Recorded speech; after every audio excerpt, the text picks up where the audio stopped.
빌립보서 3장 10절부터 14절 말씀.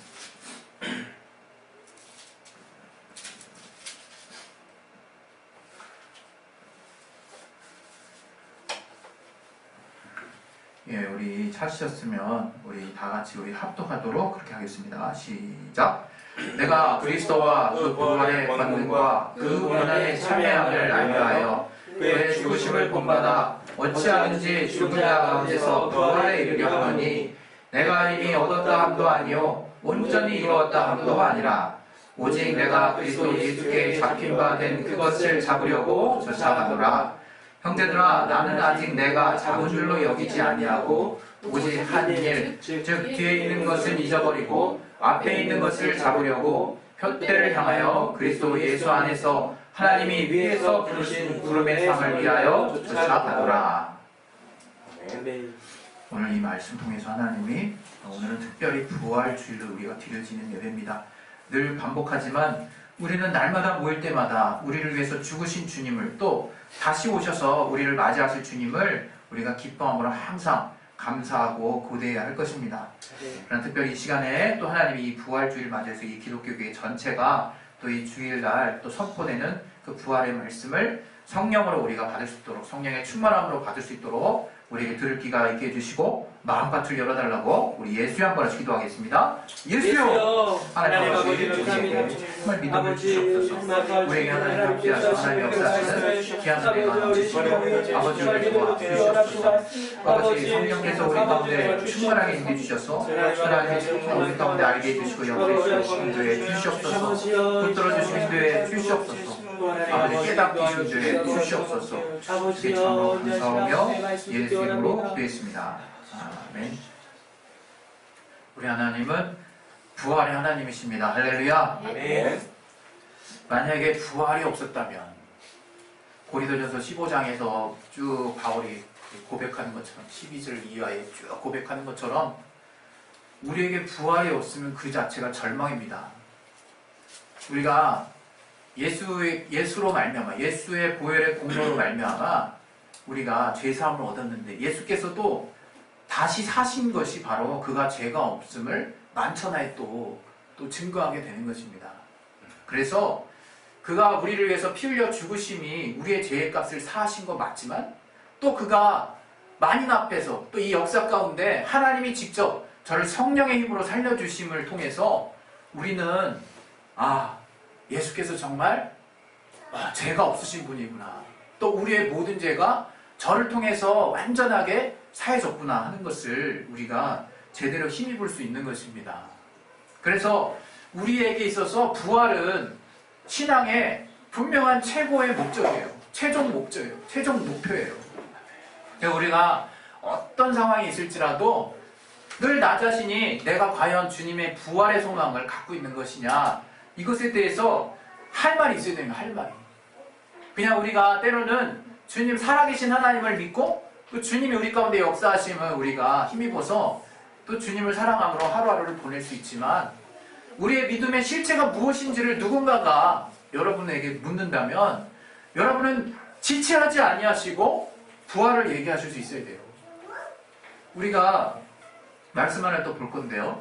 우리 사도행전 2장 우리 29절부터 한번 좀 또 보겠습니다. 29절부터 우리 36절까지 쭉 읽을 건데요. 우리 사도행전 2장 29절부터 36절까지.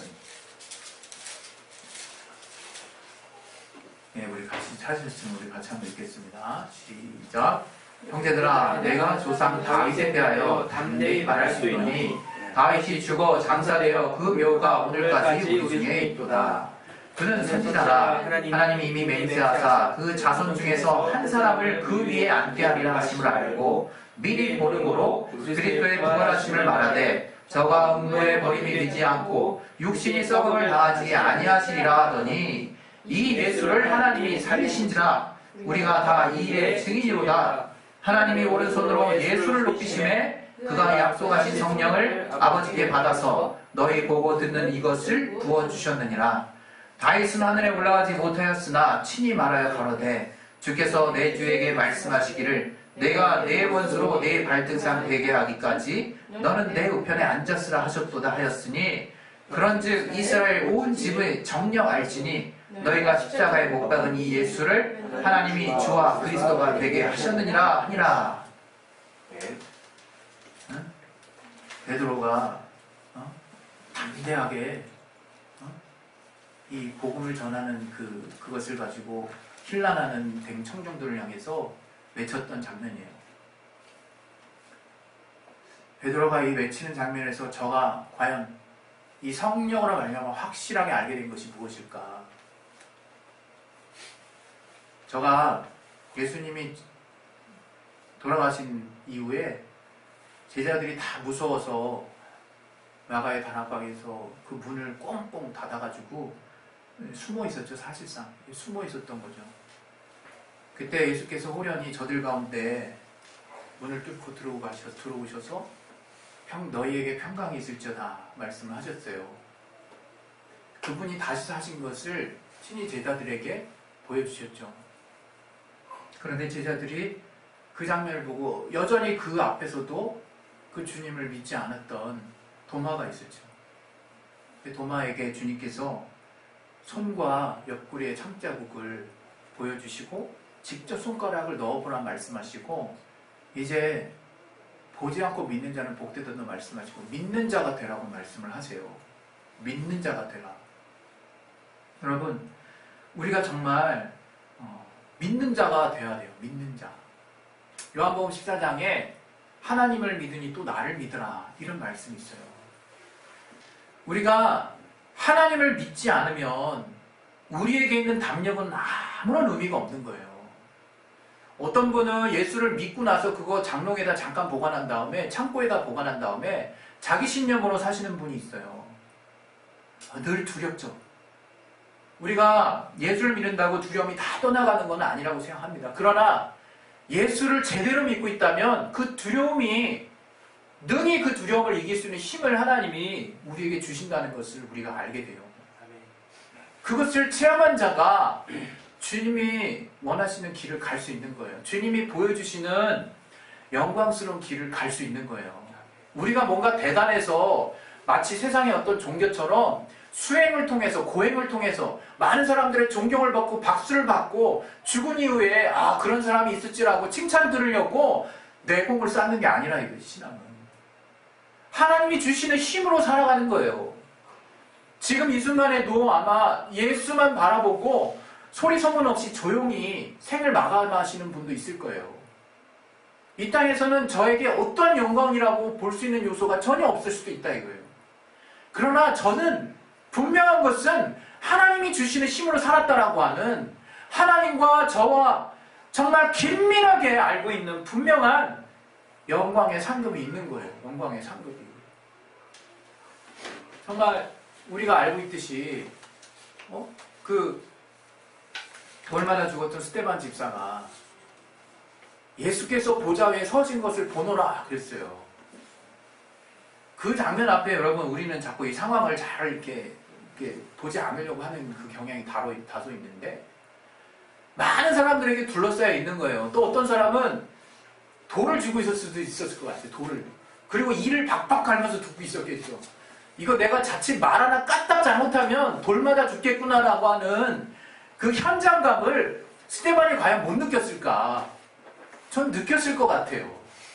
저가 이미 스데반을 잡아다 놓고 별말 없으면 그냥 때려 죽이려고 했었을 것 같기도 해요. 아니면 신고하려고 해도 어떤 형태로든 저가 사망의 우겨쌈을 당해서 굉장한 신변의 위협을 당하고 있었던 상황만큼은 분명하다 이거예요. 그러나 스데반이 담대하게 복음을 전합니다. 그리고 막판에 저가 이야기해요. 아주 그냥 피날레를 장식하죠. 율법이 말한 그 예수를 너희가 죽였다라고 얘기할 때 저들이 이를 푹푹 갈았지만 참 그 이후에 스데반이 이제 정말 하나님이 영안을 열게 해주셨겠죠. 저가 환상 중에 그 하늘 보좌에 정말 그 보좌 위에 서셔서 스데반을 바라보고 있는 장면을 순간 본 거예요. 저가. 그래서 그 감동에 이기지 못해서 그냥 입 밖으로 그 소리를 낸다 이거예요. 우리 한번 생각해보세요. 우리 가끔 우리가 너무 충만한 사람들 신비한 얘기 했을 때 막 그거 보고 아 할렐루야 아멘 이게 이러십니까? 저 사람 왜 그래? 저 사람 좀 이상한 얘기 한다. 우리가 분별하기 바쁘다 이거. 분별하기 바빠. 저 사람이 그냥 하나의 만남 체험을 받아들이기보다 저 사람이 올바른 건가 제대로 된 신앙을 가지고 있나 벌써부터 게이지가 왔다 갔다 올라가죠. 우리의 가치를 가지고. 그러나 저가 만약에 영광 가운데 하나님의 충만한 하나님만이 보실 수 있는 것들을 지금 체험하고 있는 현장이라면 마땅히 우리는 그의 그 현장 앞에 동참할 수 있는 영광을 우리가 누릴 수 있는 게 당연한 그리스도인의 지체예요. 이게 방언을 통역하다 보면 정말 하나님께 정말 이렇게 정말 때로는 내가 멀쩡한 이성으로는 고백하기 남사스러울 정도로 하나님께 최고의 어떤 표현을 올리는 것들이 막 나옵니다. 제가 남자이기 때문에 그런 걸 옮길 때는요, 진짜 인간적으로는, 이성적으로는 약간 부끄럽다는 느낌이 들 때가 있어요. 왜 나라고 하는 본성이 남자다 보니까 그런 말 평소 잘 안 쓰거든. 근데 통역하다 보면 막 나와요, 그런 말들이. 그러면 그것을 내가 어떻게 받아들이냐. 물론 지금은 이제 그것에 대해서 완전히 정리가 됐죠. 초반에는요, 부끄러워가지고 하고 나서 왠지 내가 별로 뭐 한 것도 아닌데 그런 마음도 같이 들더라고. 그런데 하나님이 성령으로 나를 꽉 붙잡아 주셨을 때는 그 영혼과 하나가 되게 하세요. 하나가 되게. 그래서 그 영혼의 깊은 사정 가운데 하나님 향해서 얼마나 이렇게 정말 뜨겁게 나아가려고 하는 그 정말 정서적인 부분까지 내 안에 옮기게 하시기 때문에 내가 같은 마음으로 주님을 향해서 찬양하고 있는 큰 영광을 하나님이 제게도 허락하십니다. 얼마나 큰 기쁨인지 몰라요. 여러분, 이렇게 하나님이 우리에게 보여주실 수 있는 성령으로만이 깨닫게 하실 수 있는 그런 영광이 있는 거예요, 우리에게. 여러분 지금 부활을 생각할 때 여러분 지금 어떻게 그 부활을 생각하고 계십니까? 그냥 주님이 다시 오신다 그랬어 라고 정말 밋밋하게 꿋꿋하게 지켜가시는 분도 있어요. 정말 그분에게 칭찬을 보내드리고 싶고 박수를 보내드리고 싶어요. 그러나 그것만으로는 쉽지 않습니다. 정말 힘들어요. 오늘 바울이 어떤 고백하는지 우리는 봐야 돼요. 또 우리가 그 다음에 읽었던 우리 사도행전 2장 29절 이하에 있는 말씀들 우리가 좀 전에 읽었잖아요. 저들의 담대함이 어디서부터 출발하는 걸까? 정말 성령께서 체험하게 하심으로 이제 저들이 다른 사람들에게 전할 게 딱 한 가지가 된 거야. 딱 한 가지가. 너희들이 죽였니? 하나님이 살리셔서 주와 및 그리스도가 되게 하셨다. 이 사람들아. 그때 저들 모두가 양심의 큰 찔림을 받았어요. 제자들이 베드로가 오직 성령의 충만하여서 하나님이 다시 사심을 눈으로 보고도 저들이 감히 전할 담력이 없었지만 이제 성령이 저들 가운데 임하시고 나니까 이제 성령에 의해서 하나님이 다시 살았다라고 하는 것이 체험으로 내 안에 들어오고 나니까 담대해지더라 이거예요. 엄청나게 담대해지더라 이거예요. 그래서 딱 한 가지만을 저들의 분명한 정말 설교의 주제로 삼게 하십니다. 사도행전 쭉 보세요. 너희들이 죽였는데 하나님이 살리셨다가 주제예요. 주제. 정말 예수께서 우리를 위해서 죽으셨다가 주제요. 그 죽으신 주님을 하나님이 살리셨다가 주제예요. 그 두 가지가 복음의 핵심 주제라 이거예요. 그것을 놓고 바울과 베드로와 모든 믿음의 선진들이 자기 목숨까지라도 아끼지 않냐고 막 달려나간다 이거예요. 그 담력이 어디서 나오는 걸까? 내 안에 신념이라서가 아니에요. 내가 특별히 용기가 많은 사람이어서가 아니에요. 또 내가 뭔가 그동안 쭉 내공을 쌓아놨더니 거기서 나오는 힘이 그게 아니라 이거예요. 그게 아니라 이거예요. 여러분 신기하게 하나님이 우리를 테스트하실 때는요. 참 내가 테스트해보지 내가 경험해보지 못한 영역을 테스트하세요. 항상. 내가 경험해보지 못한 영역이야. 내 경험으로 극복하고 싶은데 그게 안 돼요. 하나님이 경험하게 하시거든. 그 순간에 항상 하나님은 보기를 원하세요. 나를 그냥 저 사지로 몰아냈고 되나 안 되나 보자. 그게 아니에요. 팔짱 끼고 보시겠다는 게 아니에요. 모든 살 창고들을 다 마련해 주십니다. 일단. 그러나 나를 한 번씩 툭툭 던져 놓으세요. 마치 독수리가 그 새끼를 그 날개를 펴서 그 낭떠러지에서 제대로 날기까지 계속 툭툭 건드리는 것 같다 이거예요. 계속 뭔가를 훈련시키는 모습이라 이거예요. 그래서 우리가 정말 그 하나님의 감동하심을 따라 정말 그 하나님의 담력에 나의 의지를 실현하는 훈련을 받아야 되는 거예요. 하나님이 성령을 통해서 내게 주시는 그 감동을 따라 내가 가진 의지와 내가 그동안 생각했던 여러 가지 것들, 또 나의 가치들, 또 내 경험들을 깡그리 그분 앞에 딱 실을 수 있는 그 훈련을 받아야 되는 거예요, 우리가. 주께서 그래서 우리에게 부활에 대해서 그 영역에 두셨습니다. 그 영역에. 내가 성령으로 말미암은 믿음으로 하나님께 완전하게 의지하게 되었을 때 그 소망이 주는 그 힘이 나를 움직일 수 있도록 하나님이 신앙을 그렇게 돌아갈 수 있도록 만드셨어요. 여러분이 그 원칙을 초월하면 엄청나게 힘든 게 그리스도인들입니다. 엄청나게 힘들어지는 거예요. 그러니까 여러분이 길을 잘 밟고 가야 되는 거죠. 우리가 어떤 길을 가도 내가 되는 게 없어도 담대하게 말할 수 있는 게 그냥 밑도 끝도 없는 깡이 있어서가 아니에요. 그냥 에라 모르겠다 하고 그냥 내지르는 마음이 있어서 그런 게 아니라 이거예요. 바로 우리에게 부활의 소망이 분명하게 있기 때문인 거예요. 하나님이 정말 믿으라고 그랬어요. 제발 나를 믿으라고 그랬어요. 우리 요한복음 14장 한번 보겠습니다. 우리 요한복음 14장 우리 1절부터 우리 3절까지 한번 보겠습니다. 요한복음 14장 1절부터 3절 같이 한번 읽겠습니다. 시작. 너희는 마음에 근심하지 말라. 하나님을 믿으니 또 나를 믿으라. 내 아버지 집에 거할 곳이 많도다. 그렇지 않으면 너희에게 이르렀으리라. 내가 너희를 위하여 초소를 예비하라 하노니 가서 너희를 위하여 초소를 예비하면 내가 다시 와서 너희를 내게로 영접하여 나 있는 곳에 너희도 있게 하리라. 할렐루야. 이거 가지고 위로 받으라는 거예요. 지금 하나님이 나를 믿는데 뭘 믿는지 몰라요. 도무지 우리가 뭘 믿어야 된다고 하는지를 감을 못 잡아요. 말씀이 하도 많으니까 그냥 헷갈린지. 주님이 지금 뭐라고 말씀하시는지 근심하지 말라는 거. 우리 얼마나 근심이 많습니까? 얼마나 세상에 근심이 많아요. 그런데 주님은 지금 이 한 말씀으로 지금 정리를 하고 있어요. 제자들의 혼란한 생각들을. 어떻게?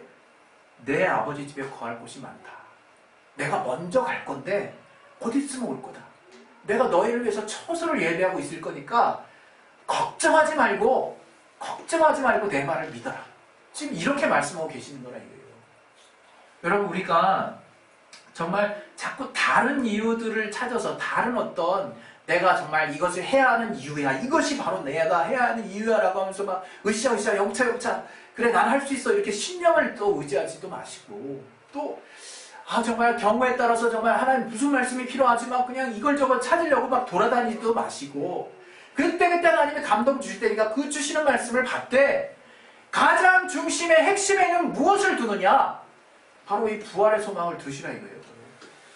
바로 이 부활의 소망을 두세요. 우리는 어떻게 되든 망할 수가 없는 자들이에요. 어떻게 되든. 하나님이 아예 우리를 그냥 영원히 사는 자로 만들어 버리셨어요. 영원히 사는 자로. 그게 여러분에게 얼마만큼 삶을 지배하고 있고 얼마만큼 영향을 미치냐에 따라서 여러분이 삶을 바라보는 시각도 달라지는 거예요. 정말 달라지는 겁니다. 여러분 그냥 믿음은 믿음이고 이 땅은 그냥 열심히 해야 될 이렇게 자꾸 분리시키려고 하지 마시고 믿음은 믿음이지만 그 믿음이 여러분의 삶을 움직일 수 있다는 걸 믿으시기 바랍니다. 주님이 우리 삶과 별개로 아무 상관없이 정말 주님이 그날에 우리의 영이 하나님 만나는 그 약속만 하셨다면 애시당초 영적으로만 지으시던가 그러나 육으로 지으셨어요.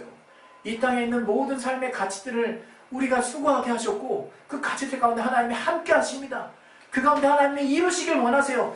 그 가운데 영원한 가치를 꿈꾸게 하세요.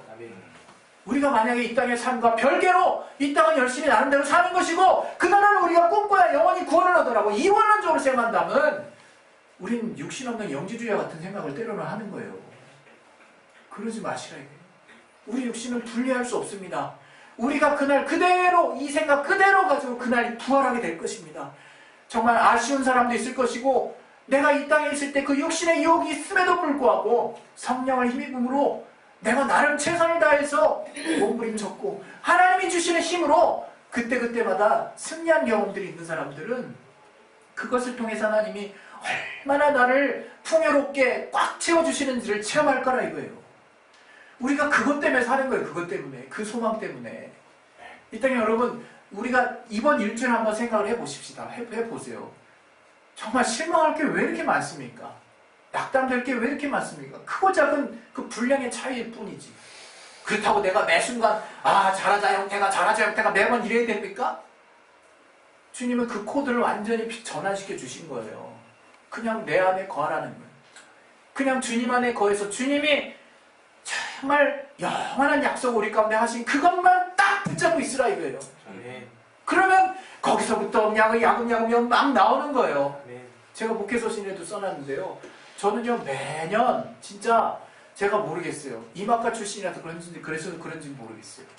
이 자연이 어느 날 갑자기 온 땅이 푸른 것으로 한꺼번에 나오는 그 느낌이요. 정말 신기해요. 그냥 한꺼번에 나오는 느낌이야. 저한테는요. 다들 준비하고 나오는 것들이겠지만 갑자기 어느 날 봄이 돼가지고 온 사방이 푸르른 거예요. 그게 저한테는 진짜 너무 신기해요.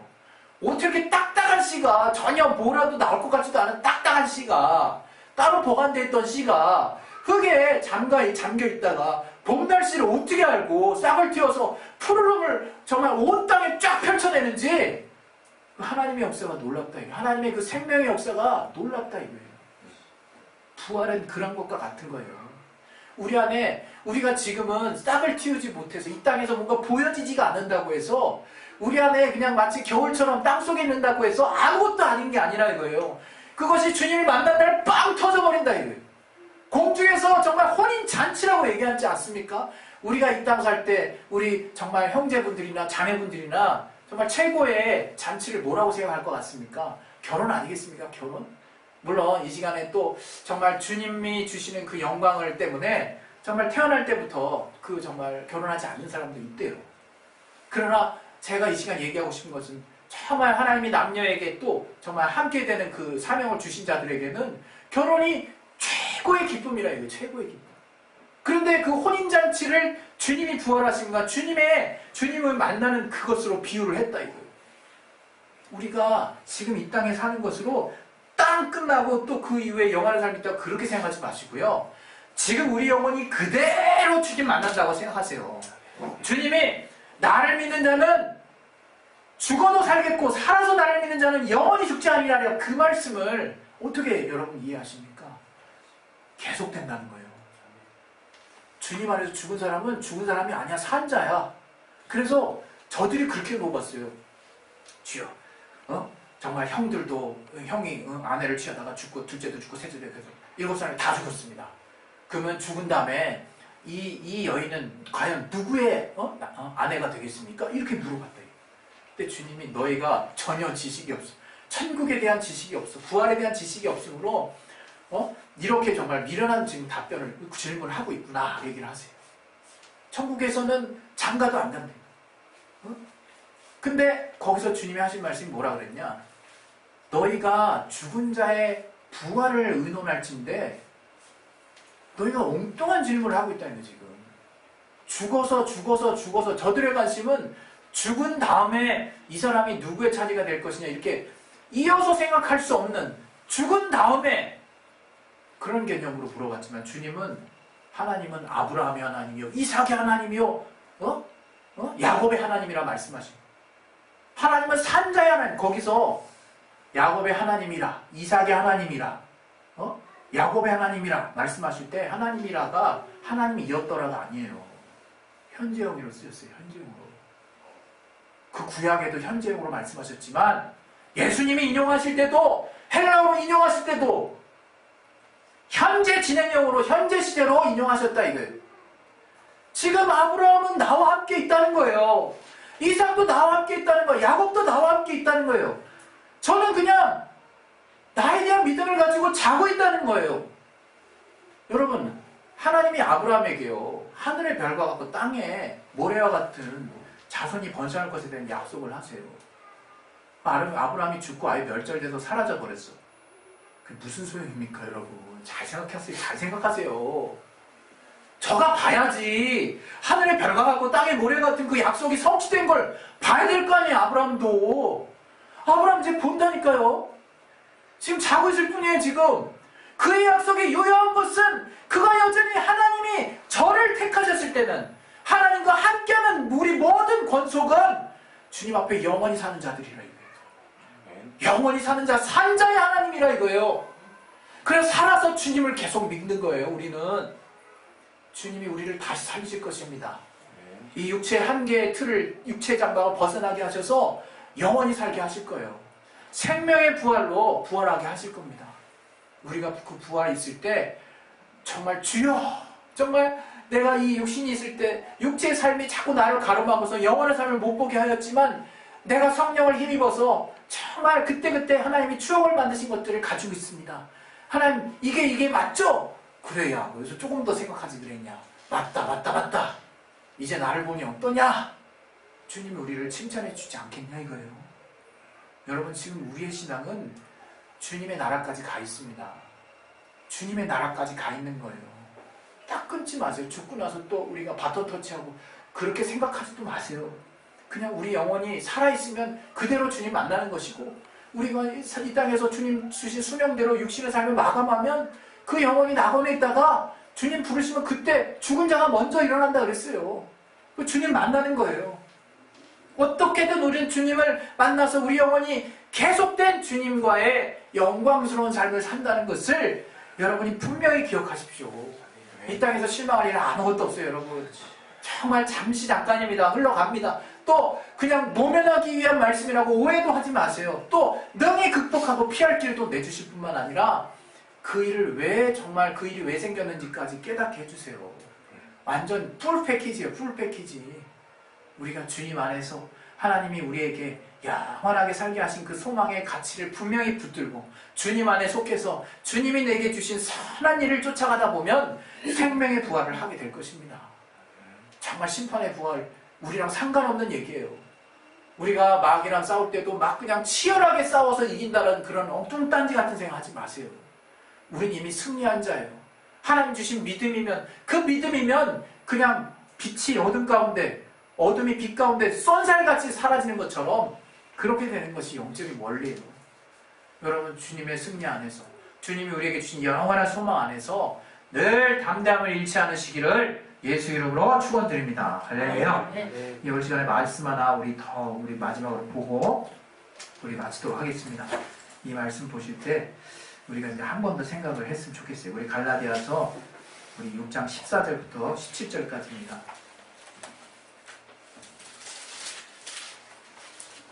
갈라디아서 6장 14절부터 17절. 예, 우리 찾으셨으면 다 같이 우리 합독하겠습니다. 시작. 그러나 내게는 우리 주 예수 그리스도의 십자가 외에 결코 자랑할 것이 없으니 그리스도로 말미암아 세상이 나를 위하여 십자가에 못 박히고 내가 또한 세상을 위하여 그러하니라. 할례나 뭘 내가 아무것도 아니오되 오직 새로 지으심을 받은 자 뿐이니라. 무릇 이 기회를 행하는 자에게와 하나님의 이스라엘에게 평강과 긍휼이 있을지어다. 이후로는 누구든지 나를 괴롭게 말라. 내가 내 몸에 예수의 흔적을 가졌느니라. 여러분, 예수의 흔적을 가지세요. 이 예수의 흔적은 뭐냐면 이 땅에서 그리스도의 십자가를 지는 거예요. 그것을 여러분 14절에 말한 것처럼 세상이 나를 대해서 죽은 것처럼 여겨도 상관없어요. 나는 세상을 대해서 죽은 것처럼 사는 거예요. 그게 신앙생활이에요. 그리고 그런 자기 십자가, 제가 말씀드렸잖아요, 주중에. 그런 자기 십자가가 뭐라 했습니까? 자기가 죽지 않는 거, 지금 죽어지지 않는 거 하나님 깨닫게 하시잖아요. 그게 자기 십자가예요. 그거를 한번 죽여보시래요. 죽이면요 하나님 살려주세요. 그렇게 이 땅에서 나는 죽고 주님이 살려주시는 체험을 한 자만이 정말 부활의 신앙이 무엇인지를 리얼하게 체험하면서 주님을 만날 것이라고 저는 믿습니다. 정말 여러분, 우리가 이 땅에 살 동안에 정말 자기 분야의 일이 엄청 많을 거예요. 그러나 그것은 우리에게는 영광스러운 십자가예요. 그 십자가 너머에 있는 주님이 그 십자가를 참아서 부끄러움을 정말 개의치 않으셨던 그 모습 뒤에 있는 그 즐거움을, 그 영광스러움을 아셨기 때문에 주님은 능히 담당하실 수 있었던 것을 기억하셔서 여러분이 부활을 꿈꾸고 사는 동안에 여러분이 정말 애매히 당하는 고난이 있을 것이고 정말 예수를 위해서 당하는 핍박이 있을 텐데 그것을 기쁨으로 여기시고 그 십자가를 당당히 지고 가시기는 저와 여러분의 심령이 되시기를 예수 이름으로 축원드립니다. 할렐루야. 우리 시간에 기도하십시다. 기도하실 때 정말 부활은 우리에게 실상이 되어야 돼요. 그것은 끊어지면 안 돼요. 여러분 이 땅 살 동안에 늘 항상 부활의 소망이 넘치시길 바랍니다. 누구에게 전도할 때도 무슨 고민할 필요 없어요. 사실은 주님이 우리를 위해서 대속하신 그 보혈의 은혜와 주님이 또 다시 사셔서 우리에게 이 땅에 여러분 정말 소망 없지 않겠냐고, 주님이 다시 사셨다, 우리가 정말 이제는 제대로 살 수 있는 삶을 하나님 우리에게 허락하셨다는 것을 저에게 정말 믿음으로 한번 선포해 보십시오. 이 시간에 우리 예수 한번 하시고 정말 주님의 부활을 우리가 또한 소망할 수 있는 자가 되었사오니 정말 부활의 첫 열매가 되신 주님을 따라 우리도 또한 그 부활의 소망이 날마다 우리 안에 깊은 또